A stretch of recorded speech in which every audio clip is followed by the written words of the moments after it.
Before that, though, good news, everyone. It's official. British summertime has begun. Yes, the clocks went forward yesterday, but are we missing that lost hour, Leslie? Oh, well, yes, actually, in a word. I'm absolutely shattered today. Mind you, it's my own fault. I did have a rather good time on Saturday night. I was up in Derbyshire, near Matlock, where I was celebrating Victoria Fern's 21st birthday. Happy birthday again, my darling. And it was quite a blast. Well, she's just this lovely, lovely girl. And her mum, Debs, who's a brilliant, brilliant woman, owns this kind of stately home. I mean, she's a real rags to riches story. And she wanted to give her girl the best 21st birthday ever. So she invited me to come along and sing a bit. I was due to sing at like 9:45. I didn't get on till 1:30 in the morning. The whole thing didn't finish till 4. And then, of course, they put the clocks forward, didn't they? Which I'd forgotten about completely. So it was like sleep, awake, you know. You've had an all-nighter. I have, at my age. Good, actually. I really enjoyed it. Karen's had an all-nighter and all, haven't you?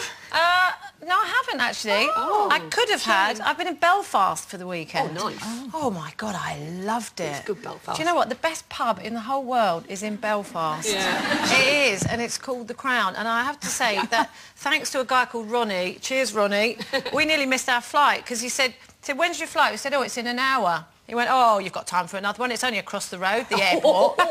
Anyway, we didn't have one, but it was fantastic. So it would have been nice to have that extra hour because I could have had an extra hour in the pub then. So that's why I would have liked to have had it. But, you know, actually, I think they should keep it as it is now. I'm with all these people who are saying don't change the clocks anymore. Keep them as they are. Stay on GMT +1 and then next year +2 and then we'll be in line with Europe and, you know, stop messing about. You know, I keep forgetting the heating doesn't come on. No, but they did that in the 70s.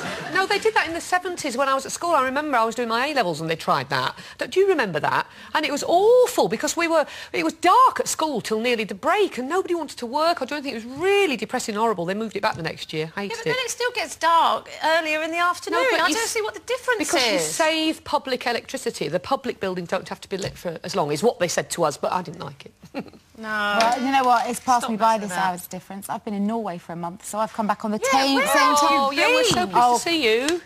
Do you know what? You wouldn't believe me, but I couldn't even show you the pictures. Oh, cool. I've been crossing the Arctic Circle with, amongst others, Colleen's ex-husband. Oh! Lovely. Yeah, and Andrew Castle and Gavin Henson. It's a new show for ITV called 71 Degrees North, which will come out later this year, where we sent 10 celebrities to fend for themselves, making their way to 71 Degrees North. So was it dark? Was it dark? And then their daytime hours are pretty much like ours at the moment. And in fact, they've got the midnight sun coming soon, which I think would send me a bit crazy. It makes everybody so much happier. I'm far happier. I'm so pleased the clocks went forward, although I'm knackered as well because I was singing at the Gay Pride Ball and I had a brilliant time, so I could have done with an extra hour with...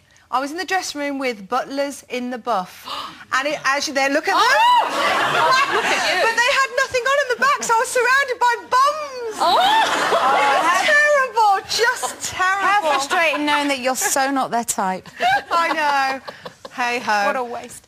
OK, now also keeping busy this weekend was Tory leader David Cameron, who was giving a speech to his party faithful. However, it seems that the papers today are more interested in the casual attire he chose to wear for the occasion.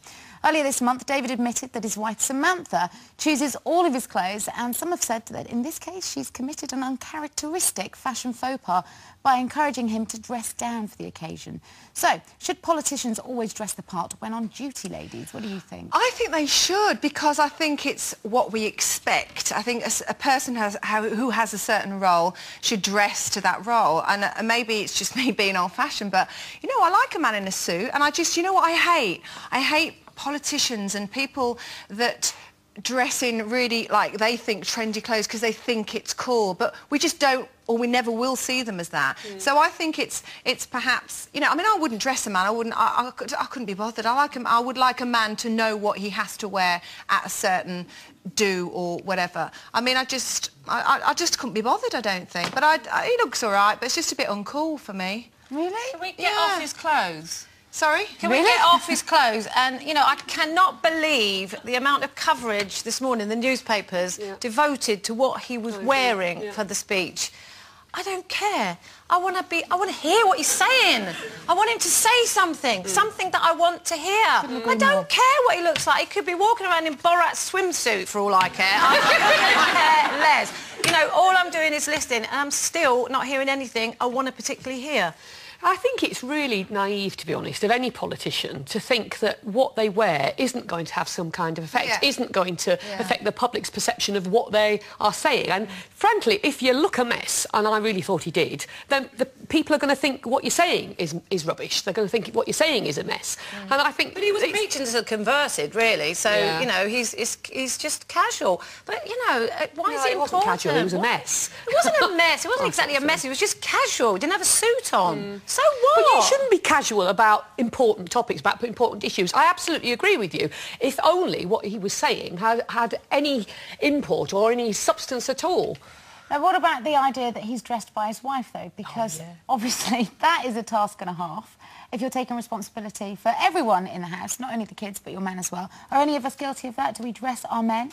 Oh, I do. Do you? Oh, well, but he dresses me as well, to be honest. Say, We have a lovely time. No. Did he not put his own shoes on yet? No. Oh. No, Dr. Peter and I, we have a lovely time. He likes nothing more than dressing me up, and I love dressing him up. We go together and... Do you want to just clear this up? It's kind of daytime wear, you know, it's all kind of appropriate. Oh, my... No, it is. It's daytime wear, yeah. But if we've got, a big special thing to go to, it's lovely, you know, you go out together. He chooses mine and I choose his, Most men hate going shopping. Lovely. Sticks me in a little cubicle, passes me things, you look lovely in this, love, try this, try this. He's so encouraging. Oh, he's lovely. Aren't I lucky? Has he got any brothers? He has, actually, but he's not as good at the dressing. It's nice, actually. Nice. I mean, Mark loves shopping with me, loves it. Just sits in the change room and watches me get undressed, basically. He does. I think it's wrong. I mean, telling him, dressing your man, I think it's just all wrong. Who's got time? And to be honest, I'd much rather undress him than dress him, would you? But you've got a young man that you have to dress still, probably. Or does he dress himself already? What is he, 8, Jake? Jake is 8. No, he dresses himself now, so I don't have to do any of that. So I certainly wouldn't be doing it to a big boy, would I? No. If I don't have to do it to my little boy anymore. No, exactly. One would hope. But yes, good luck with trying to find one that you can dress that's a little bit bigger, Zoe. Thank you. OK, we're going to take a short break, but when we return, we'll be asking...